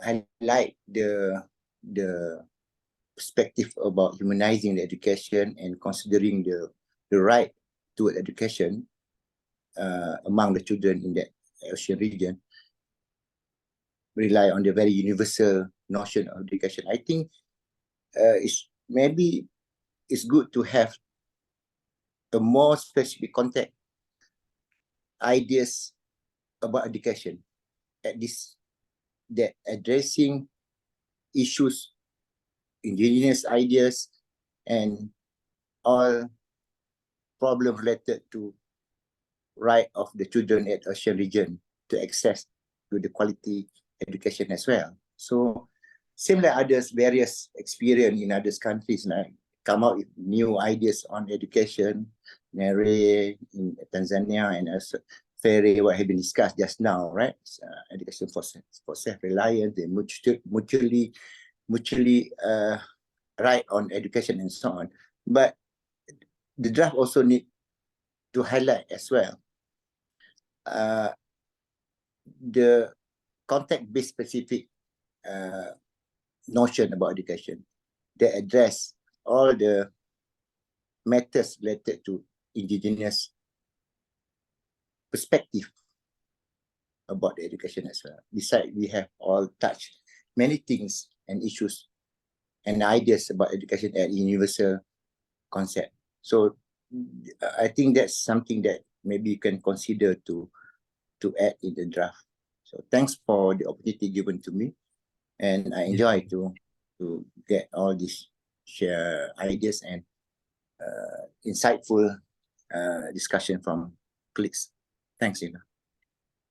Thank you so much. I think those are also important ideas. Again and again, we come with this theme of indigenous knowledge, is the importance of learning from indigenous experiences. We live in Oceania in particular. I think we're blessed with longest and oldest indigenous cultures and highly biodiverse area.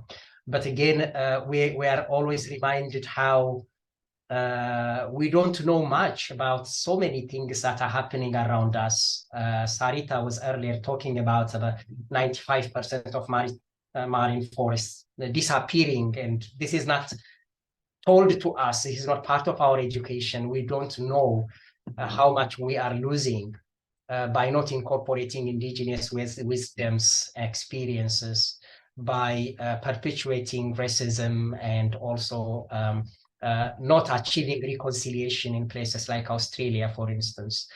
There's so much happening. There's so much suffering in the world, but we're not really responding. We're not connecting with education. And all of these things are quite powerful and quite important. The message and voice of nature and of indigenous culture is really powerfully coming from our region. But it's also important to remember some of the political challenges we are facing, the rise of geopolitical competition in our region, and the existence of different forms of politics that doesn't really consider the diversity of knowledges and experiences that we have. So all of these things are, I think, important for our region. Anyone who would like to add? Can I Yes, yes. add a bit? I think another important point is eliminating gender disparities in education.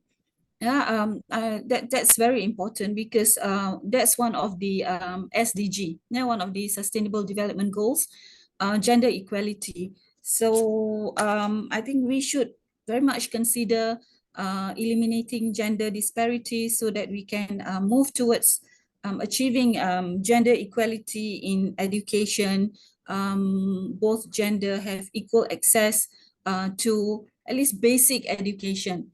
And I think probably with the indigenous group, maybe there is some, I don't know, gender disparity. So that is something not just within the indigenous, even now, even in the society that we're living now, we still have this gender disparities in education. Boys are preferred more by the family. Boys should get the education instead of the girls. So this is something which we should also highlight in the declaration. Thank you.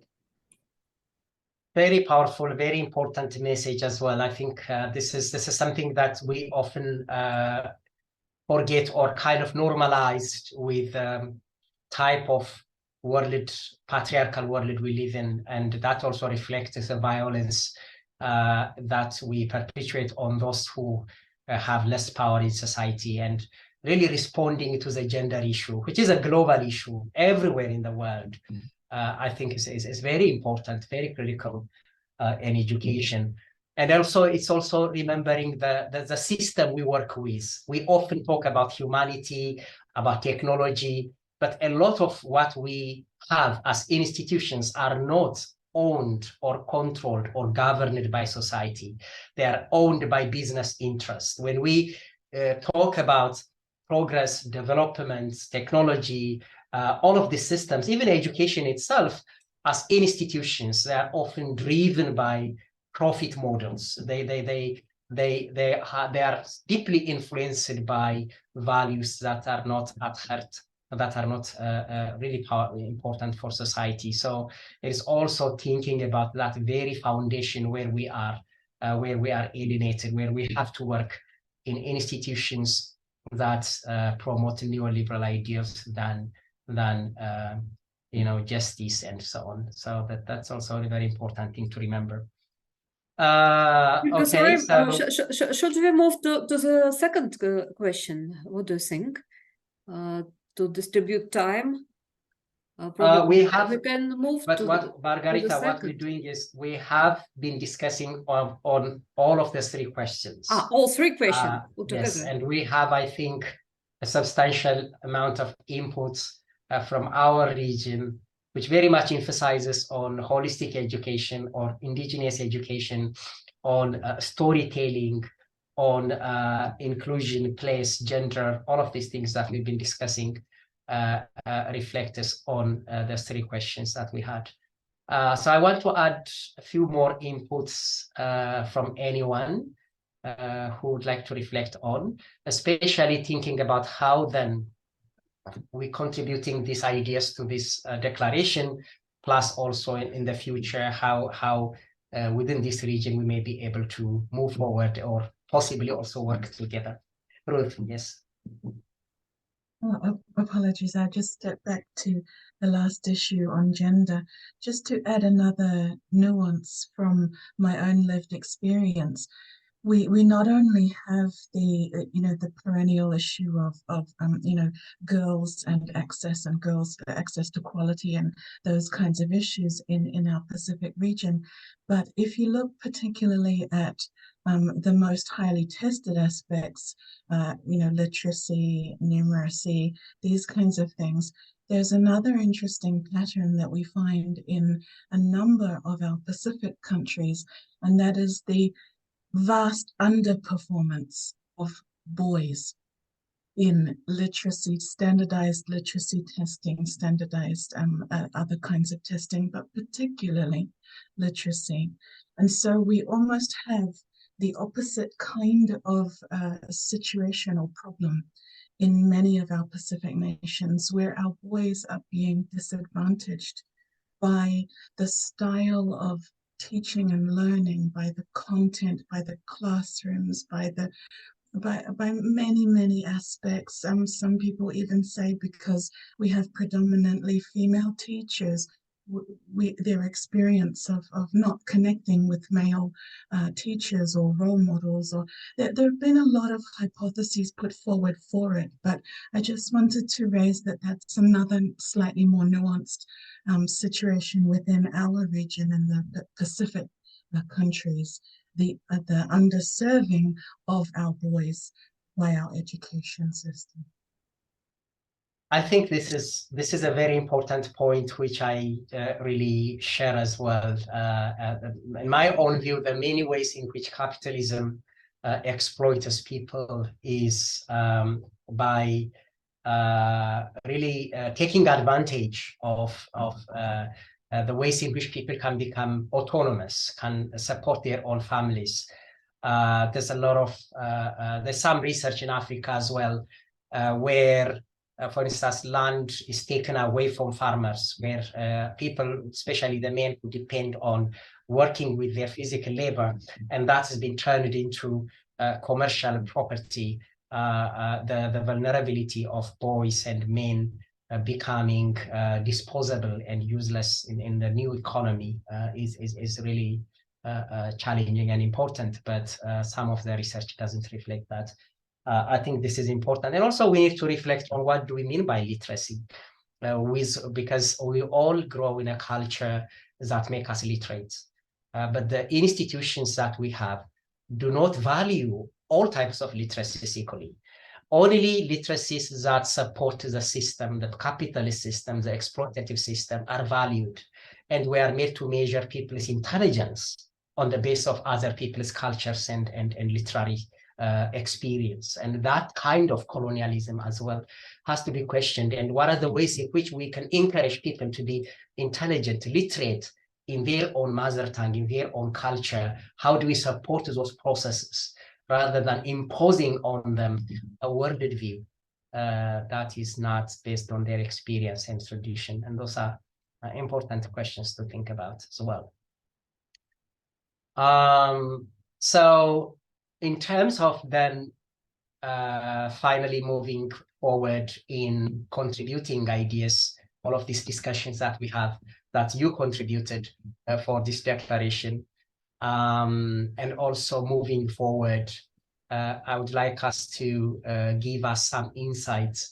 What can we do, or what do we do in terms of educators working together, even living these values together and sharing these ideas and working together? Do you have any suggestions about what we can do? May I come in here? Yes, please. Yeah, thank you very much. Yeah, no, I find the contribution so far very, very helpful.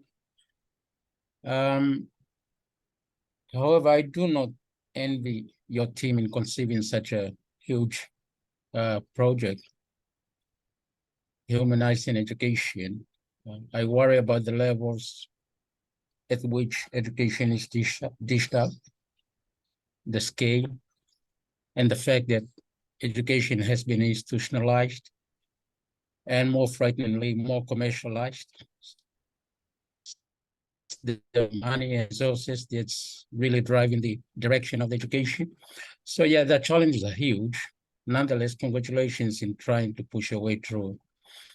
I wish to question something about the way our discussion is moving, especially in privileging indigenous education or ideology of education, as if indigenous seem to be providing some kind of an answer against other forms of or methods of education. I'm worried that this might eventually develop into a myth. Education, whether you're looking at the current institutions or the traditional indigenous institutions, they all end up to being very exclusive. So all of us in this panel are all elites. And we went through all this kind of education. So I go back home and I meet my friends who were with me at primary school. They're at a disadvantage. None of them is a doctor, like I am. And none of them is sitting in a privileged position like I am, and all that. So the process excluded majority of my friends and just picked up only a few of us to come this far. Now, this is not to say this indigenous systems do not follow that pattern as well, excluding individuals. Not everyone is fisher or woodcarver or able to build a house, carve a canoe, even become the repository of the history of their group, so that they can be able to take leadership roles. So exclusivity as the final result of our education institutions is found in both indigenous traditional systems as well as the current systems. So the task is quite difficult, how to continue to humanize it. And yet, comparatively speaking, indigenous traditional institutions of education seem to be quite successful, relatively speaking, successful in humanizing education. How they did it, I'm not sure. I know that one of the primary institutions of education at indigenous levels is the family. The fathers, mothers, aunties, uncles, with all their stories from day one all the way to adulthood, they continue to do that. I don't know how we can do that today. The next institution in traditional setup would be what they call the initiation ceremonies. They come in various forms, more so among boys than girls. Yeah. So, I worry that we all recognize the problems with our education institutions. We can try, and there are a few success stories in various places in countries. So we can do that. It will take a while, but I just want to say my worries about our educational methods. You see, like all of you, I've been a teacher for over 2 years at the university level. But as a teacher, it doesn't stop in my office. It extends along the way to my house, to my family, with the community as well. I continue to remain as a tutor, leader, mentor, and all that. How do you incorporate all this into it is probably one of the questions that we might like to consider. Yeah. If we were to humanize education at the recognized institutions supported by legislations which are powerful enough to maintain their sustainability, we really need to find ways, I think. And unfortunately, I don't have too many answers, but I'm aware that there are little headways made in some of the courses we offer. I try to introduce some courses I think students really need to learn. And I apply the same kind of approach when I take my students out in the field, collecting data, and I provide mentorship to make sure that they not only grab knowledge, but they also understand why and the responsibilities. Thank you, Yorga. I think this is my bit for the afternoon. Thank you so much. I think that's a very, very important reminder, very insightful remark and points. It's really important when I think about decolonizing education, and sometimes it becomes like a fashion, like everyone would tend to say, okay, let's decolonize Western education and so on. But if we don't have a concrete understanding of what we mean by that, the colonizers can become decolonizers. It depends on who is using that idea, who is the agent, who is allowed to act in the name of colonization, decolonization, and so on. It's not very much about necessarily talking about indigenous knowledges, but instead to really respond to the ideas, indigenous ideas, and also to respond to the suffering, the historical trauma indigenous people are experiencing. A process of responding to indigenous trauma, to the trauma of nature by itself, that response to suffering by itself has a humanizing effect on those who respond to that calling. I think, and then a response on the basis of empathy, on the basis of responding to what happened through colonialism and so on, is a form of education in itself. It's a kind of restoring and humanizing ourselves. But of course, we don't have a concrete definition of what is indigenous knowledge, how do we learn from it, and so on. But what we do is use this type of forums to alleviate the question, the challenge at a global level. And let's also try to engage with one another. We know the knowledge that we have today, it works. ChatGPT works, technology works, AI works, but it doesn't work for the poor. It doesn't work for the homeless. It serves particular types of people who have access to it. So how do we then make education respond to those majority of people who are underserved by existing systems, structures, and institutions. And bringing up that question to a global level is what we are trying to do, and what I hope we can also do together in the future. So if you have some suggestions and ideas, we don't have a lot of time, but I'm happy to take some insights and more ideas about these challenges and questions. Dr. Jirga? Yes. If I may add just a little bit, just before we wrap up, I assume you'll be wrapping up soon, but before I miss that chance, I think this is something which is worth considering. Yes. Since we are all from various parts of the world, right? We are from different countries, and here we are talking about all of the same thing, and we share common issues and common concern, but not to deny the fact that respective countries, respective government, respective ministry would have also looked into this. But whether it is working successfully or whether it's just nice on paper, on blueprint, but not really in implementation, that is yet to be discovered via proper empirical research. But nonetheless, some practices have been conducted.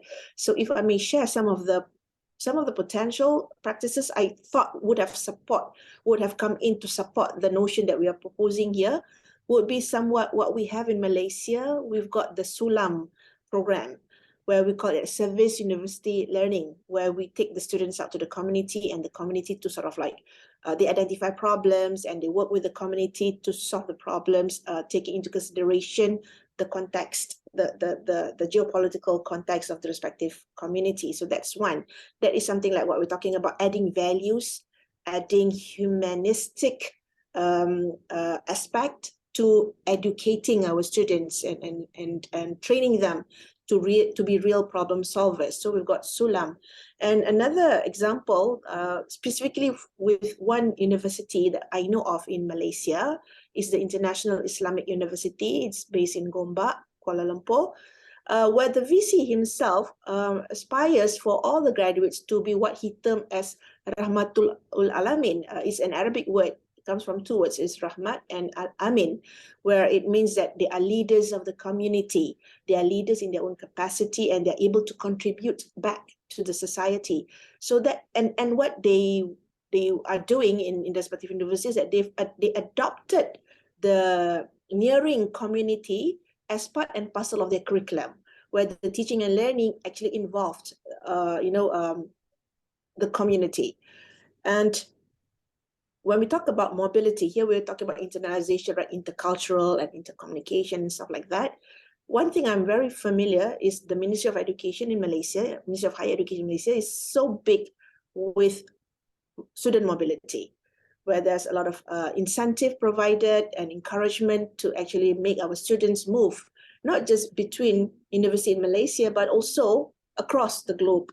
And there's this thing coming in big, what we call the GAP project, or the GAP project here, where the student can just leave and join the workforce, or just do some community work and come back. So there's no pressure for them to finish their studies according to the plan of studies or within a certain specific time.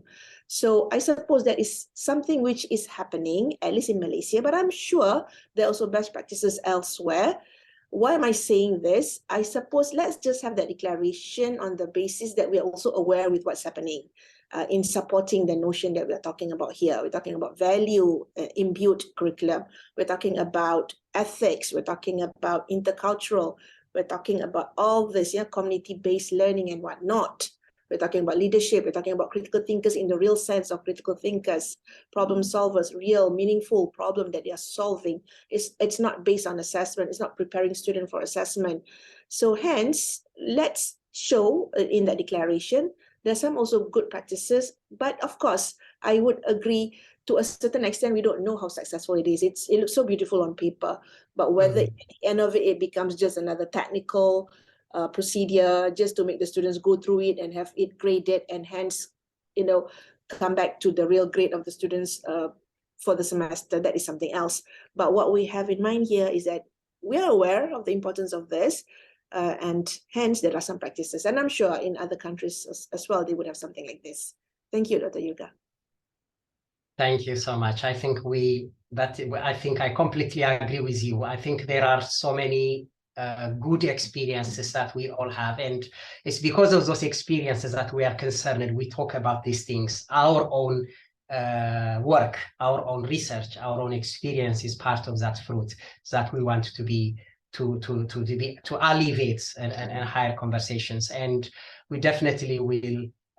We don't feel like we are empty. We haven't done anything. We have done so much, but we are also reminded by the growing challenge of climate change, of AI, of institutions not controlled by people, of the ways in which our collective life is not managed by us, by our participation. All of these things are very concerning, and there are questions. I think in relation to contributing ideas, we don't really define what humanity is.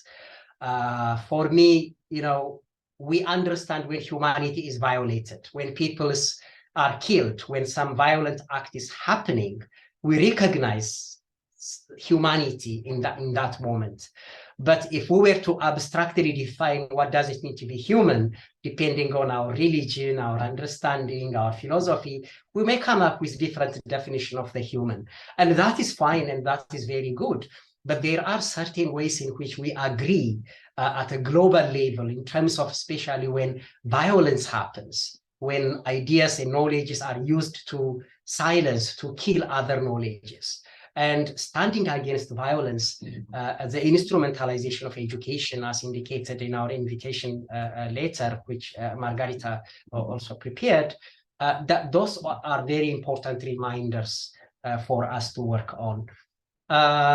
So we are just trying to wrap up, what are the challenges that emerge from Oceania, and where do we learn from our experiences, from our indigenous culture, from nature.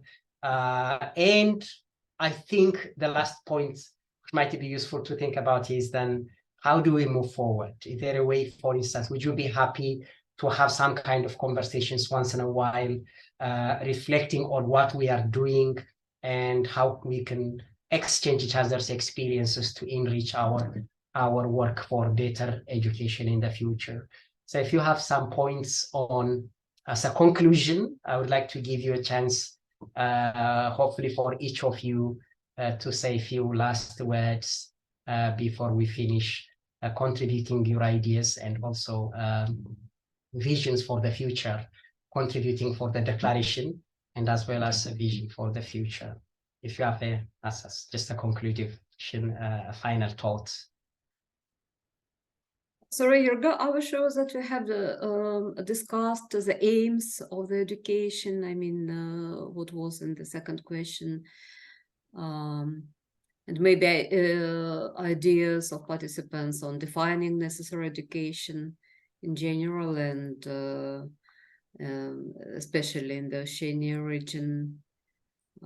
So now, yeah, I think my understanding is I think we can invite still, to share this. It's still open for all of you to contribute anything that is remaining that's not answered. But I sense, I have a feeling that we have said and contributed important ideas.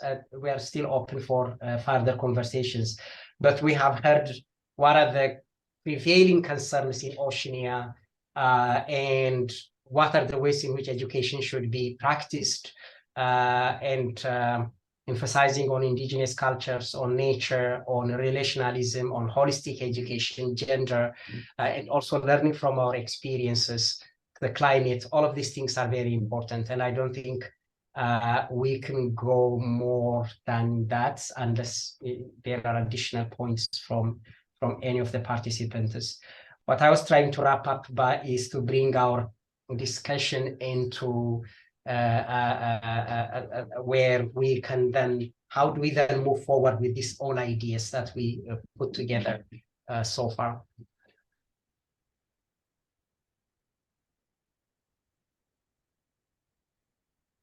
Or if there is any point you want to add from the declaration, from what we've been saying so far, you're most welcome. Jurga, if I can just add one more categorization, which I think is also super crucial, is bicultural identity, because we look at identity as if it's one or the other, but you know, we have communities that are bicultural, meaning they have two different or three different heritage in their ancestries, right? So how do you acknowledge and recognize that aspect in their sense of identity, and how do we then educate them the institutional education? I like the idea that there's institutional education and education that's happening at home with the extended family members, right? So I just, because you mentioned you know, indigenous, you mentioned gender, but you know, bicultural individuals also needs to be taken into consideration, I feel. Thank you. Yeah. Yeah. I think this is also very important. In many of the education systems we have, certain identities are not very much represented and included in the education system, like indigenous identities within Australia is a good example for that. So people can have also multiple identities, but we don't have a problem, in my understanding, as human beings to shift from one to another identity, but the systems we work on have their own way of categorizing people into fixed identities, and then that's what we are concerned about, how the imposition of identity and the politicization of certain selected identities could dehumanize people. Great, so that's a very important point. Any other points on the declaration? Any suggestion? Any critique? We have had points about the language. We have got points about the wording. You know, if you have more ideas or more inputs, you're most welcome. Or how to move forward as well. Coming back to that, my idea of trying to kind of land us into a conclusion where we may be able to contribute some concrete steps. So before that, is there anyone who want to add any point on the declaration based on the three questions, based on the declaration? Is there anything remaining not discussed or you want to add, emphasize?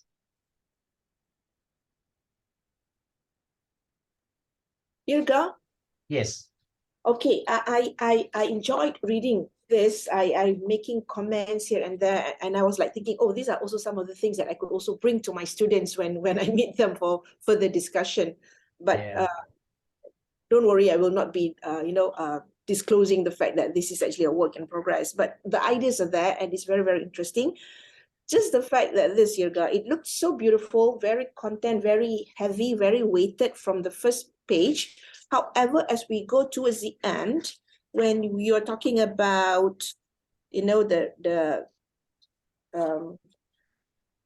when you went into adult education as the last one and tertiary level of education, I thought it's kind of like a quick brush off.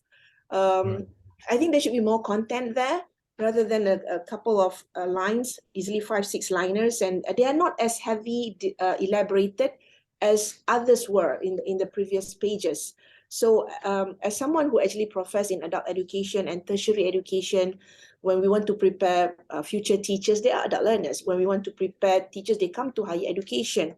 So tertiary level of education, adult education, I think they need more flash or meat to the discussion. It's kind of very slim.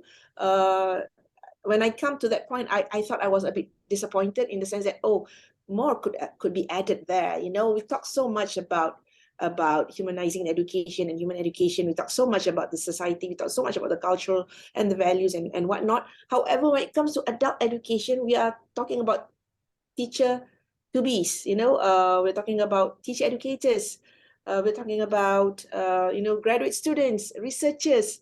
We're talking about policymakers who are personnel who come for training, and yet the information that you could share here is kind of a bit slim for us to derive any potential policies or come up with ideas or suggestions for practical implication at our level. You know, so possibly look at that, the final page, the second final pages, that there could be more meat to add. It's kind of slim there. Yeah. Thank you. Yeah. Same I think for the early yes, years. please, yeah. Sorry, you got, yeah, I was like, maybe that's the thing. Maybe there was like, I'm sorry, that's my son that's a bit sick.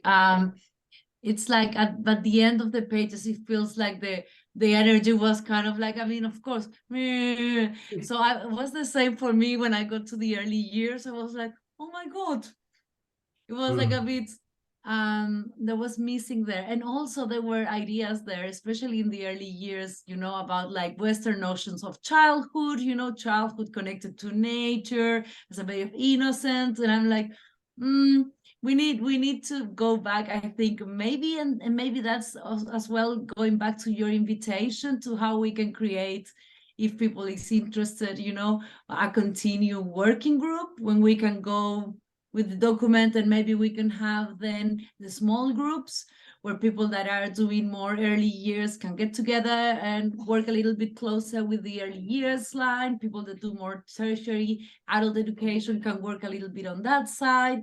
So we can not only have this big group, but then maybe we can have sections when we go into different small working groups, you know, come together as a group again.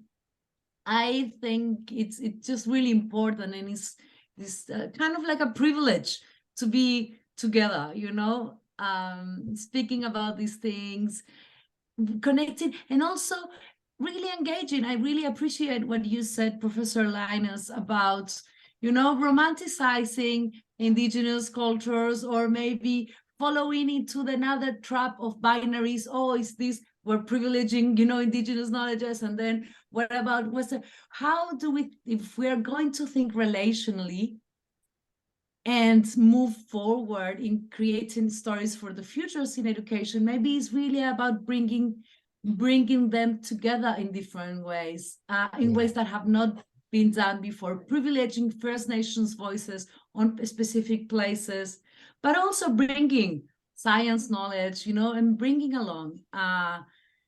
I think those are important conversations that we can problematicize together. What does it mean decolonizing? When we talk about decolonizing, where different geopolitical context is totally different.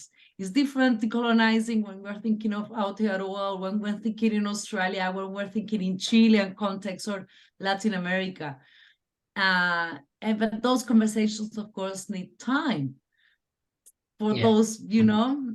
So yeah, I'm really excited about it, and I would really like to continue being part of this and looping through that text to make it a really strong, important document. Yeah. Yeah, I think those are important points. I also personally feel the document is a little bit long. It would be difficult for any policymakers or any large number of people to kind of easily grasp the preoccupation and concerns, and also the proposed solutions. What I think might be possible, in my view, is if we could have a few volunteers at least to try to prepare a 1 or 2 page document that kind of shows what are the concerns and ideas and suggestions of Oceania in relation to education, in relation to this topic. And then if we are able to contribute that as a conclusion by summarizing the points that's been discussed here, that might be an important contribution, because I think the document could have reflected more, if it was from Oceania, could have reflected more indigenous perspectives, nature-based perspectives. And those are very powerful and leading things, I think, for this region in particular, given the threats of climate change that we are facing. So if that is what you feel, that's my own view.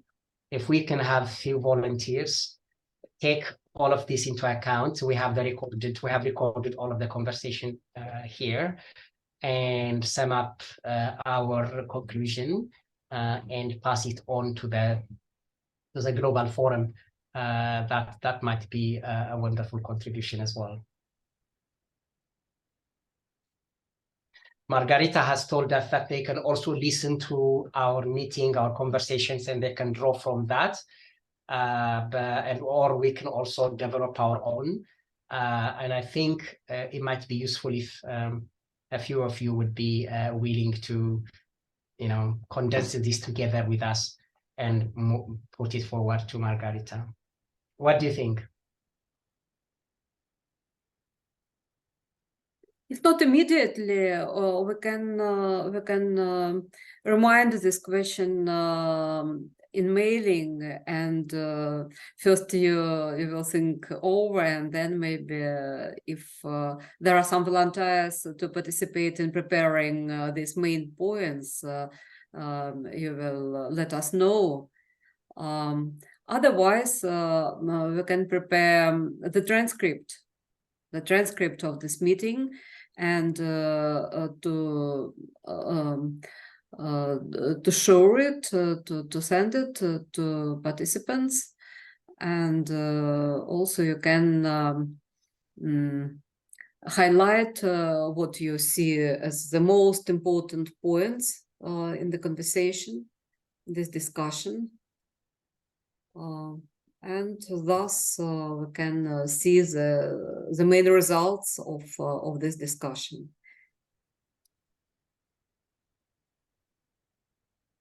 Yeah, anyone with any suggestion?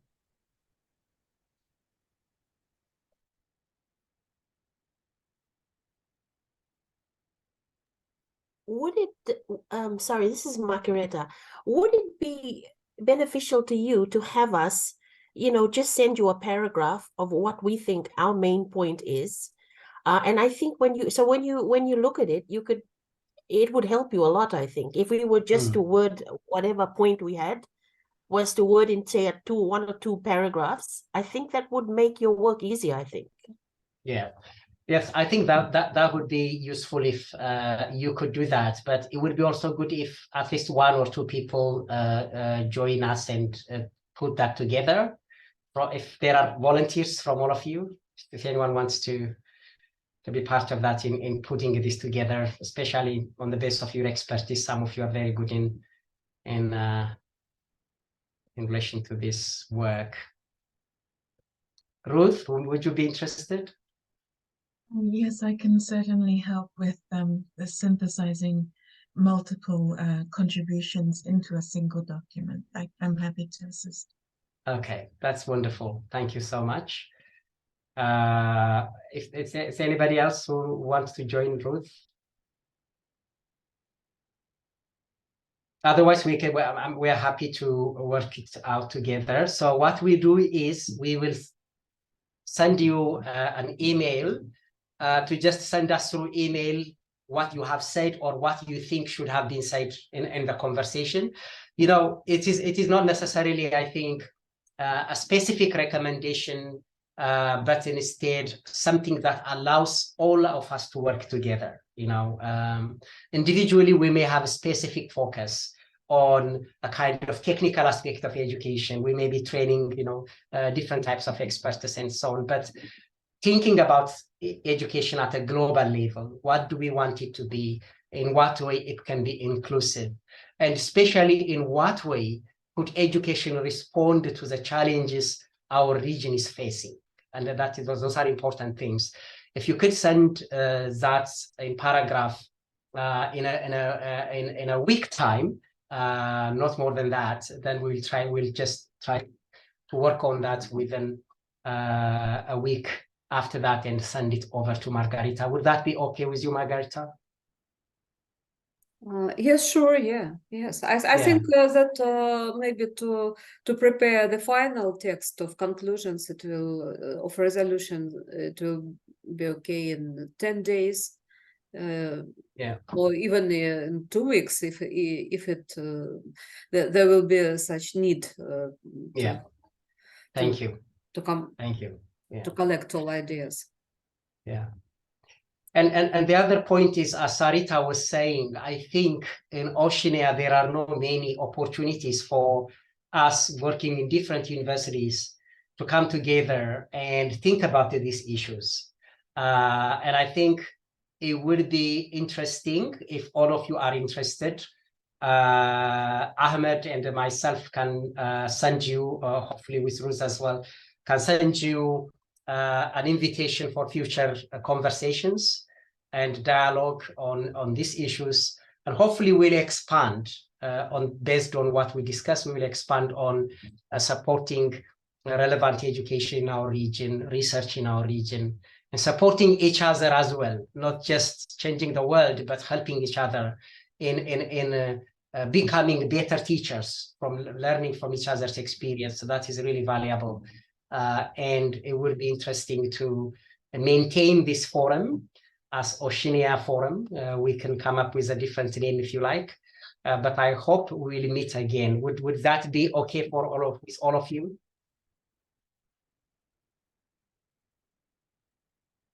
Yeah, I think that is a yes. Okay. Thank you. So is there anything remaining before we finish? We have discussed so many important points. We'll be definitely giving our conclusions to Margarita in 2 weeks' time. And this has been a wonderful conversation. Anything remaining? Any question or any final thoughts before we finish?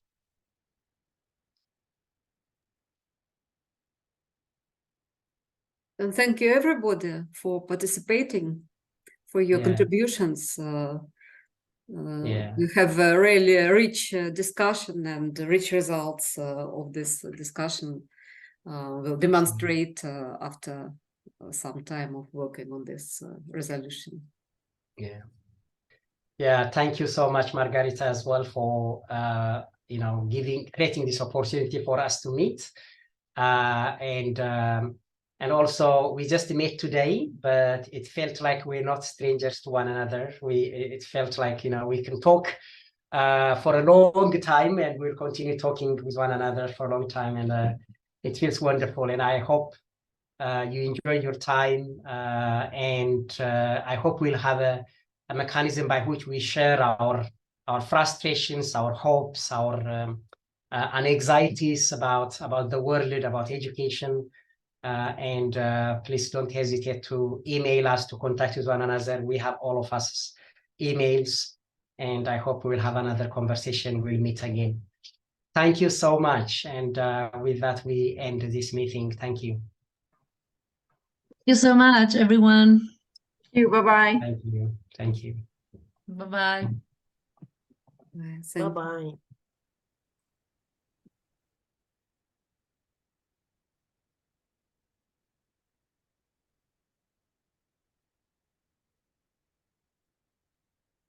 Okay.